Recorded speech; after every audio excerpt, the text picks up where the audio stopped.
The cold was a discipline. Elias Thorne understood it, respected it, and used it to fortify the walls of his self-imposed prison. It was a clean, honest adversary, unlike the messy, treacherous terrain of memory. His cabin, perched on a granite shoulder of the Colorado Rockies, was a barracks of one. The floors were swept clean, the single blanket on his cot was folded with geometric precision, and the wood for the stove was stacked with the tight uniformity of sandbags and a revetment. Order was the armor he wore against the chaos of grief, a grief so profound it had its own stillness, its own chilling temperature. For 2 years since the accident that had claimed his wife Sarah, and a year since the IED that had taken his partner Aries, Elias had lived in this state of cryogenic emotion. He was a former Navy SEAL, a man forged in the world's most violent crucibles, yet he had retreated from a world that could still wound him. His days were measured by the sun's low arc across the snow-dusted peaks and the methodical rituals he performed. Field-stripping weapons he would never again fire in anger, running miles through the unforgiving forest until his lungs burned with ice, and staring at the empty space beside him at the small kitchen table. That empty chair was a ghost. Sometimes in the twilight hours when the discipline wavered, he could almost see her there, her head tilted as she listened to a story he was not telling, her fingers wrapped around a warm mug. Her favorite scarf, a soft thing of knitted wool the color of a winter sky, lay folded in a cedar box on the mantelpiece, a relic he could not bring himself to touch. Beside it was a photograph, Sarah, her smile bright enough to melt the snow, and Aries, his Belgian Malinois partner, a creature of focused lightning and unwavering loyalty, sitting at his feet. They were his lost fire team, the ghosts who patrolled the perimeter of his heart. His existence was not life, it was a holding pattern, a long, silent mission with no objective and no extraction point. The internal winter had set in, and he had no desire for a thaw. The ring of the satellite phone was a violation, a harsh, metallic intrusion into the sacred quiet. He let it ring, a drill he practiced with his sister's calls. Chloe was the only breach in his defenses he begrudgingly allowed. She was relentless, her love for him a stubborn, persistent force that refused to accept his surrender. On the fifth ring, he answered, his voice a low gravel. Thorne. Eli, thank God. Chloe's voice was a rush of warmth and worry, a different climate entirely. Don't hang up. I know you're busy being a professional hermit, but I need you. He said nothing, his silence a shield. He was a dispatcher for the county, a job that kept her tethered to the small dramas of Havenwood, the town nestled in the valley below his mountain. Someone left a box, she said, her words tumbling out. At the volunteer fire station, there's a puppy inside. Eli, it's going to be 10 degrees tonight, and the storm is moving in faster than they predicted. The roads are already getting slick. Elias stared out the window. The sky was a bruised, heavy purple, the clouds pregnant with snow. A puppy. The word felt foreign, a dispatch from a world of soft, uncomplicated things he no longer inhabited. The shelter. The county shelter is a 2-hour drive in good weather, and they're already full from that hoarding case last month. Frank from the station has it for now, but he can't keep it. His wife's allergic. Eli, there's nobody else. Nobody who can get there and back before the pass closes. Please. Not my mission, Chloe. The words were automatic, the cold creed he lived by. He was no longer an operator, he was no longer a rescuer. It's just for the night, she pleaded, her voice cracking slightly. Just until the storm passes and we can figure something out. It's just a little thing. It needs help. He closed his eyes. Helplessness. Innocence. The two things he had built this entire fortress to keep out. They were weaknesses, vulnerabilities that could be exploited. Yet her words struck a deeply buried nerve, a command wire he thought had been severed long ago. The duty to protect, the instinct that had been hammered into his very soul through years of training and combat, stirred like a sleeping beast. He saw Aries in his mind, the trust in his intelligent eyes. He saw Sarah, her boundless compassion for anything small and struggling. He exhaled, the breath pluming in the cold air of the cabin. It was a sound of defeat, a sound of surrender. Fine, one night. The drive down the mountain was a descent into a world he had abandoned. The lights of Havenwood twinkled below like a handful of scattered embers against the encroaching dark. The fire station was a small brick building, its single bay door casting a yellow rectangle of light onto the first swirling flakes of snow. Frank, a burly man with a kind, weathered face, was waiting for him, holding a cardboard box. Elias, knew Chloe would get through to you, he said, his relief palpable. He gestured with the box. Found it right on the doorstep. Poor little guy. Elias took the box. It was light. Inside, nestled on a threadbare gray blanket, was a German Shepherd puppy. It couldn't have been more than 8 weeks old, all oversized paws and ears that were still deciding whether to stand up or flop over. It shivered, not just from the cold, but from a deep, resonant fear, its dark eyes, wide and soulful, locked onto his. And in that moment, the carefully constructed ice around Elias's heart fractured. It was a hairline crack, but it was there. Pinned to the blanket was a folded piece of paper, a note written in a shaky, desperate hand. He unfolded it. His name is Ruckus. Please give him a chance. His mama's hurt nearby. She needs help more than me. She is by the old Miller's Creek Bridge. The words hit him like shrapnel. A new objective. A mission parameter. His training, dormant for so long, surged to the surface. It was a feeling as familiar as the weight of a rifle in his hands. He looked from the note to the shivering puppy. Ruckus, a foolish, brave name. The puppy, as if sensing the shift in him, let out a tiny, hopeful whimper and tried to clamber over the side of the box, his movements clumsy and full of unearned valor. Elias felt a strange, unwelcome twitch at the corner of his mouth. The Miller's Creek Bridge? Elias asked Frank, his voice now sharp, all business. That's a good 3 miles up the old logging road. It's barely passable in summer, let alone now. Keep the puppy warm for me, Elias commanded, handing the box back. I'll be back for him. He turned without another word, the snow now falling in thick, wet curtains. The mission had begun. He drove his truck as far up the treacherous logging road as he dared, the tires spinning for purchase in the deepening snow. The rest of the way would be on foot. He pulled on his pack, the familiar weight a comfort, and stepped out into the blizzard. The wind clawed at him, a physical force intent on driving him back. But Elias leaned into it. This, he understood, a clear enemy, a defined objective. Track, locate, secure. The world was reduced to a swirling vortex of white and gray. He moved by instinct, his senses honed by years of operating in hostile environments. The scent of pine, the muffled sound of his own breathing, the sting of ice on his exposed skin.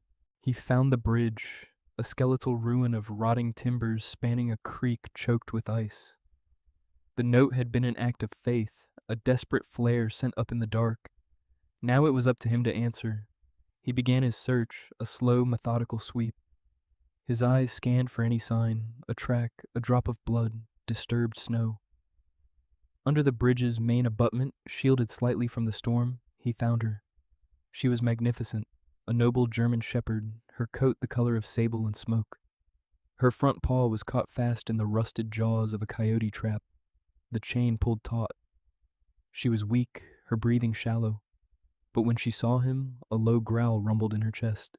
Her eyes, amber and fierce, held not fear but a defiant fire. She was protecting something. Behind her, pressed into the frozen earth, was another puppy, smaller and darker than the one in the box. This one was perfectly still, its eyes wide and watchful, a tiny shadow clinging to its mother's warmth. It did not make a sound. Elias's heart clenched. He had a mother and 2 pups, one foolish hero, and one watchful soul. He saw himself in the second puppy's fearful stillness. Easy, girl, he said, his voice a low murmur, the same tone he had used to soothe Aries after the chaos of a firefight. I'm not here to hurt you. I'm here to help. He unslung his pack and took out a strip of dry jerky. He tossed it a few feet from her. She ignored it, her growl unwavering. He took another step and she snapped at the air, the effort costing her precious energy. This was a battle of wills, a negotiation across the species line. He sat down in the snow, making himself smaller, less of a threat. He ate a piece of jerky himself, then tossed another piece closer to her. He didn't move. He just waited, letting the storm rage around them. Minutes stretched into what felt like an hour. Finally, her resolve began to crumble under the weight of pain and exhaustion. Her head lowered slightly. She looked at the jerky, then back at him. He saw his chance. Moving with a slow, deliberate grace that belied his size, he crawled forward. "It's okay," he whispered. "It's okay, Mama." He could see the mechanism of the trap now. Old, but simple. He would have one chance. He reached out, his hand steady. She flinched but didn't snap. Her amber eyes held his, a silent, desperate plea. With a grunt of effort, he forced the rusted jaws apart. She yelped, a sharp cry of pain and release, and pulled her mangled paw free. She didn't run. She collapsed, panting, and immediately began licking her silent, watchful pup. Elias reached into his pack and pulled out the cedar box. He opened it and took out Sarah's sky-blue scarf. The scent of her, faint and floral, rose to meet him, a ghost of warmth in the frozen air. For a moment, his hand trembled. Then he pushed the memory away, focusing on the mission. He gently wrapped the soft wool around the dog's bleeding leg, a makeshift bandage. She led him. It was an armistice, a treaty signed in the heart of a blizzard. He carefully scooped up the silent pup, tucking it inside his jacket, its small body a fragile, trembling weight against his chest. "Come on, girl," he said, getting to his feet. "Let's go home." And with him leading the way, the wounded mother limped behind, a silent testament to the trust he had just earned. The cabin, once a sterile sanctuary of solitude, was now a chaotic field hospital. The scent of wet dog, mud, and blood had overwhelmed the clean, cold air. It smelled like life, messy and complicated. Elias laid the mother, whom he had already started calling Grace in his mind, on a bed of old blankets before the hearth. The fire roared, casting flickering shadows that danced on the walls like ancient spirits. He worked with methodical precision, his hands, once trained for destruction, now tasked with healing. He cleaned her wound with supplies from his field medic kit, his touch surprisingly gentle. Grace bore the sting of the antiseptic with a quiet dignity, her amber eyes never leaving his face. The two puppies were a study in contrasts. Ruckus, reunited with his family, was a whirlwind of clumsy energy. He immediately established himself as the foolish hero, tumbling headfirst into the water bowl, pouncing on the tail of his long-suffering mother, and attempting to help Elias by ferociously attacking the end of the bandage. The tiny, silent pup, which Elias had named Echo, remained huddled against his mother's side. He was the watchful soul, his dark eyes tracking Elias's every move, a mirror of the man's own guarded vigilance. Echo's fear was a tangible thing, a silence that was louder than his brother's boisterous yaps. As Elias finished dressing the wound, Grace shifted, let out a soft groan, and then did something that stopped his breath. She leaned forward and licked his hand.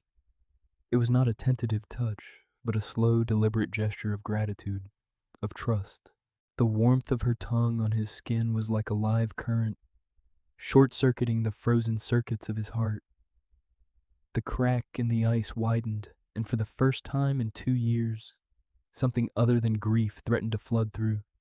He pulled his hand back as if burned, the sensation too potent, too close to a feeling he had long since buried. Outside, the blizzard raged, cutting them off from the world. The power flickered and died, plunging the cabin into the primal, intimate glow of the firelight. They were an island of warmth and life in a sea of white fury. He found he didn't mind. The silence was different now.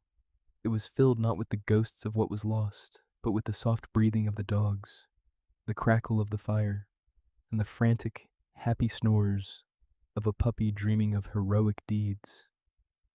He picked up the satellite phone and called Chloe. "I have them," he said, his voice rougher than usual. "All of them. He explained the situation, the mother, the trap, the second pup. "Oh, Eli," she whispered, and he could hear the relief and something more in her voice, pride. "I knew you were the right person to call. I already phoned Dr. Vance. She's the vet here in town. She said she'll try to get up to you on her snowmobile as soon as there's a break in the storm tomorrow." Dr. Eris Vance arrived the next morning as promised, a gust of competence and compassion that blew through the cabin door. She was not what he had expected. She had kind, intelligent eyes and a practical, no-nonsense demeanor that he immediately respected. She was not intimidated by his silence or the arsenal of weapons hanging on his wall. Her focus was entirely on the dogs. "You did a good job with this field dressing," she commented, her fingers expertly probing Grace's injured leg. "Military?" Elias just nodded, watching her work. She was efficient and gentle, murmuring to Grace in a low, soothing voice. She gave the dog a shot for the pain and infection and redressed the wound with professional skill. Then her eyes landed on the photograph on the mantel, Sarah and Aries. Her gaze softened with understanding. "A Malinois," she said quietly. "They're incredible partners. You know what it's like to lose one." It was not a question. It was a statement of shared experience, a bridge built between them in a few short words. It disarmed him more than any direct inquiry ever could. She had not come alone. Behind her, bundled against the cold, was Martha, the woman who ran the town's general store. Martha was the unofficial matriarch of Havenwood, a small woman with silver hair and eyes that had seen too much loss to be fooled by a man's tough exterior. She had lost her only son, a Marine, in Afghanistan.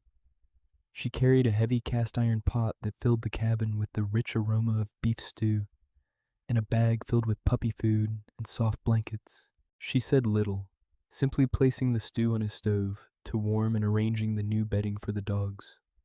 Her presence was a silent benediction, an act of community that pushed against the walls of his isolation. She and Elias shared a look, a quiet acknowledgement of the invisible wounds they both carried. In that moment, he felt less like a hermit on a mountain, and more like a part of the valley below. The days that followed the blizzard were a strange, new kind of boot camp. Elias's rigid discipline was repurposed. His life was no longer governed by solitary drills, but by the needs of 3 other living creatures. There were feeding schedules to maintain, wounds to clean, and a small, muddy battlefield to be mopped daily. Ruckus's relentless, clumsy joy was an assault on his solemnity. The puppy would launch himself at Elias's boots, engage in mortal combat with a loose piece of firewood, and then collapse in a heap, fast asleep. Elias found himself watching these antics, an unacknowledged smile ghosting his lips. But his true mission became Echo. The watchful, silent pup was his shadow. While Ruckus explored the world with his mouth, Echo explored it with his eyes. He remained cautious, always keeping a safe distance. Elias began a quiet campaign to win his trust.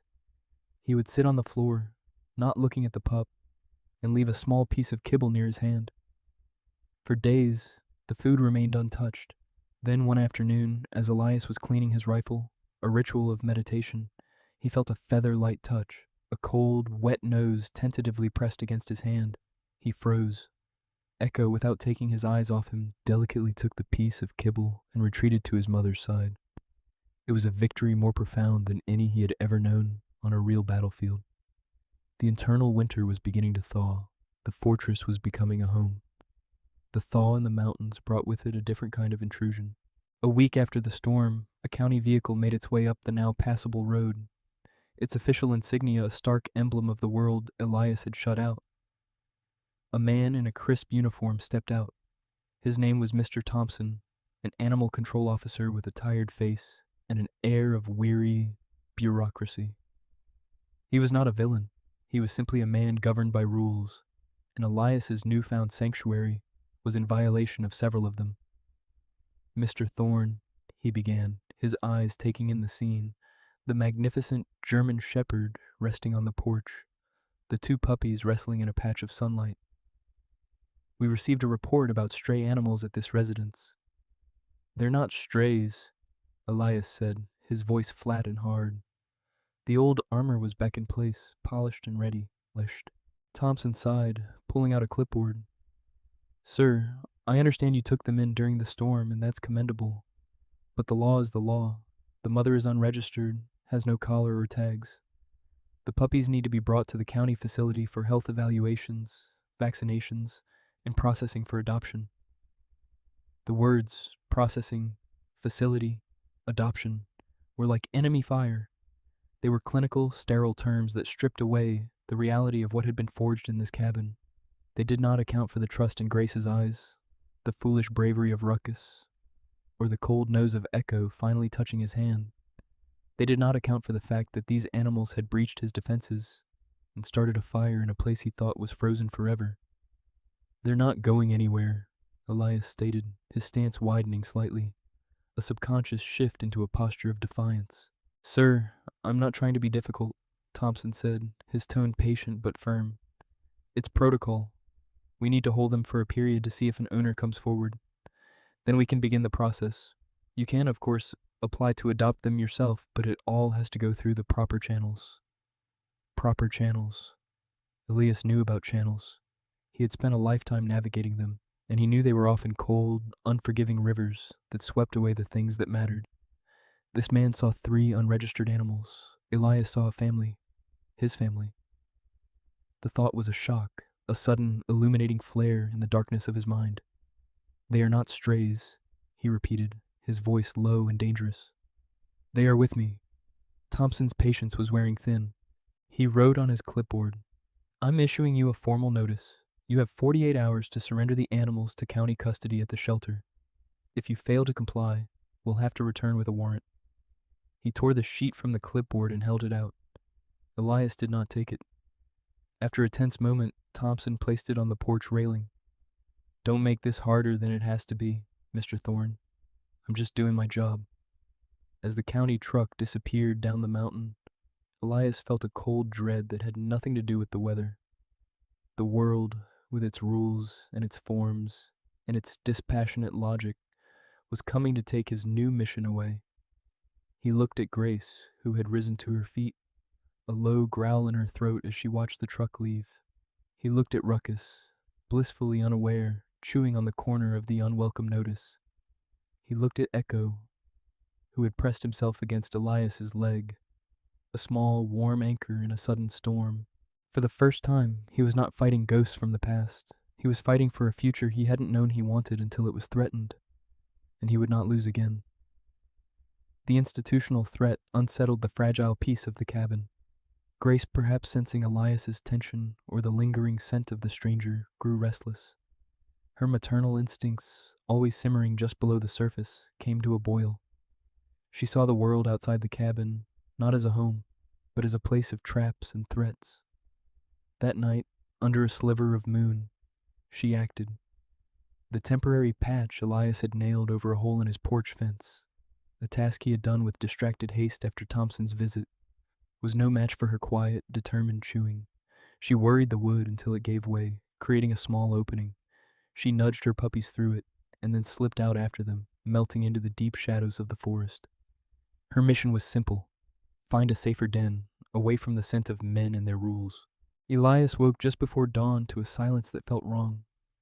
The usual soft snores of Ruckus and the quiet breathing of Grace were gone. He sat bolt upright, his heart seizing with a cold, sharp panic. It was not the disciplined alertness of a combat wake-up. It was the raw, hollow fear of personal loss, a feeling he had sworn he would never allow himself to experience again. A quick search confirmed his dread. The blankets were empty. The hole in the fence was a gaping wound. They were gone. He moved without thinking, his body switching to autopilot. Gear on, boots laced, pack-shouldered. He was a tracker again, but the stakes felt impossibly high. This was not a target. This was his family. He burst from the cabin into the pre-dawn chill. The recent thaw had turned the landscape into a treacherous obstacle course. What had been the soft snow was now a crust of rotting ice over thick, clinging mud. The creeks, swollen with meltwater, had become raging torrents. He found their tracks easily in the soft earth near the porch. Grace's prints were clear, one slightly shallower due to her healing leg, flanked by the tiny, frantic paw prints of her pups. They were heading up, deeper into the mountains, away from the valley. He pushed himself hard, his lungs burning, his mind a maelstrom of self-recrimination. He had failed in his duty to protect them. He had let the outside world in, and it had spooked them into flight.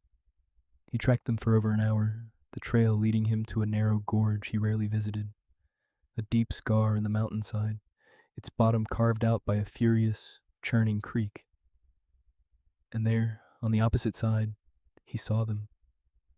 Grace was pacing frantically along the edge, whining in distress. Ruckus was barking, his heroic yaps echoing uselessly in the gorge, a tiny, impotent general trying to command the situation. Elias's eyes scanned the scene, and his blood ran cold. Echo was gone. He searched the area around Grace, then looked down. Halfway down the steep, muddy cliffside, on a tiny ledge no bigger than a dinner plate, was a small, dark shape.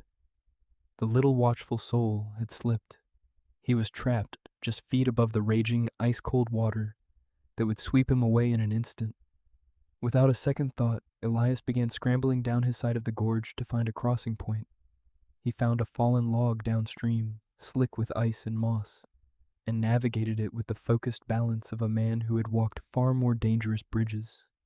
As he climbed the other side, his old shoulder injury, a souvenir from the same IED that had taken Ares, screamed in protest, a hot, searing pain that was a ghost of past agony. He ignored it. He reached Grace, who ran to him, nudging his hand with her nose, her panic clear. "I see him," Elias said, his voice grim. "I'll get him." He uncoiled the length of rope from his pack. He was no climber, but he knew knots and anchors. He found a sturdy pine tree a few feet back from the edge and secured his line. As he was checking the anchor, he heard the sound of an engine. He looked up to see the county animal control truck parking at the trailhead. Mr. Thompson got out, his face set with grim determination. He had come back, likely to enforce his deadline. But he stopped dead when he saw the scene unfolding at the gorge. Elias paid him no mind. He had one mission. He looped the rope around his waist, took a deep breath, and began his descent down the treacherous, muddy cliff face. The earth crumbled under his boots. Rocks and dirt rained down, splashing into the torrent below. He moved slowly, hand over hand, his injured shoulder screaming with every movement. He could see Echo now. The puppy was frozen with terror, pressed flat against the rock, his small body trembling violently. "I'm coming, Echo," Elias grunted, the words torn from him by exertion and pain. "Just hold on." He was halfway there when his footing gave way. He swung violently, his full weight slamming into the rope, the force jarring his injured shoulder with blinding agony. He cried out, his vision flashing white.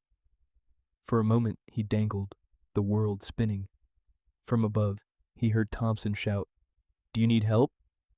Elias gritted his teeth against the pain. "Just stay there," he roared. He found a new foothold, his boots digging into the soft earth. He pushed off, swinging himself toward the ledge. His fingers, numb with cold, scraped against the rock as he reached for the puppy. He missed. He swung back, reset, and tried again. This time his hand closed around the scruff of Echo's neck. The puppy yelped in fear but went limp, a sign of instinctual submission. Tucking the tiny animal securely inside his jacket, Elias began the torturous climb back up. Every pull was a fresh wave of fire in his shoulder. It was a battle fought inch by inch against gravity, exhaustion, and his own body's betrayal. When his hand finally closed over the lip of the gorge, he collapsed, gasping for air, the pain a nauseating, gray wave. He lay there, his chest heaving, with Echo a warm, trembling bundle against his heart. Grace was on him in an instant, not with suspicion, but with a frantic, loving desperation, licking his face and then nudging the pup inside his jacket. Ruckus, his bravado forgotten, whimpered and huddled close. Mr. Thompson stood a few feet away, his clipboard hanging uselessly at his side. He had witnessed the entire ordeal, the risk, the pain, the absolute, unconditional commitment of this broken man to these dogs. He saw not a lawbreaker, but a rescuer, a father. He slowly raised the radio to his mouth, his eyes never leaving the tableau of the exhausted man and his loyal dogs. "Dispatch, this is Thompson," he said, his voice clear and steady. "Regarding the strays at the Thorne property, situation has been resolved. I'm registering them to Mr. Thorne under a hardship waiver. 3 dogs, a mother and 2 pups. All accounted for, all clear." He lowered the radio, his gaze meeting Elias's. He gave a single curt nod, a gesture of respect, of understanding. He had chosen mercy over protocol. He had chosen to see the heart of the law, not just the letter. The aftermath of the rescue was a quiet, aching peace. Elias sat in his cabin, his arm now in a makeshift sling fashioned by Eris Vance, who had come racing up the mountain after a call from a contrite Mr. Thompson. She moved around his kitchen, her presence a comforting, gentle hum, making him tea and checking the dressing on his shoulder. The cabin was no longer a fortress, it was a home, filled with the comfortable clutter of life. A half-chewed dog toy lay near the hearth. A bag of Martha's homemade cookies sat on the counter. The sterile order was gone, replaced by a warmth that had nothing to do with the fire. The institutional threat had vanished, replaced by an unexpected web of community. Chloe visited that evening, her hug fierce and her eyes shining with tears. Martha stopped by the next day, not with Stu, but with a new, sturdy dog bed big enough for all 3 shepherds. She simply patted Elias's good arm and told him he was a good man. The words landed with more weight than any medal he had ever received. His found family was unconventional but real.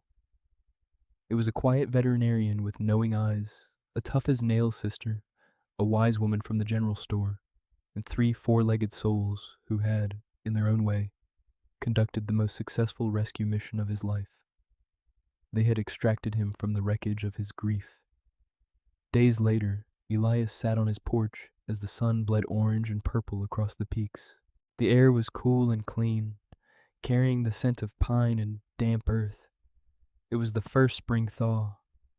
Grace lay at his feet, her head resting on his boot, her amber eyes soft with contentment.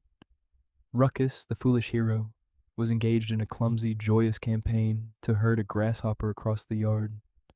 And on Elias's lap, curled into a trusting ball of fur, was Echo, the watchful soul who had once mirrored Elias's own fear and isolation, was fast asleep, his small body rising and falling with each of his new master's breaths. Elias reached into his pocket and pulled out an old, worn harmonica. It had been Sarah's favorite. He had not played it since her death, the thought of it too painful, the memories it evoked too sharp. He brought it to his lips, his fingers tracing the familiar metal. He hesitated, then blew a single, clear note that hung in the twilight air. He began to play, a simple, melancholic tune she had loved. It was a song of remembrance, of love, of loss. The grief was still there, a quiet ache in his chest, but it was no longer a suffocating winter storm. It was a part of the landscape of his heart, a shadowed valley that made the sunlit peaks seem all the brighter. He played for Sarah, and he played for Ares, and as he played, Grace looked up at him. An echo stirred in his sleep, nudging his head deeper into the safety of Elias's lap. The last note faded into the vast mountain silence. He lowered the harmonica, a ghost of a tear, tracing a path through the grime on his cheek.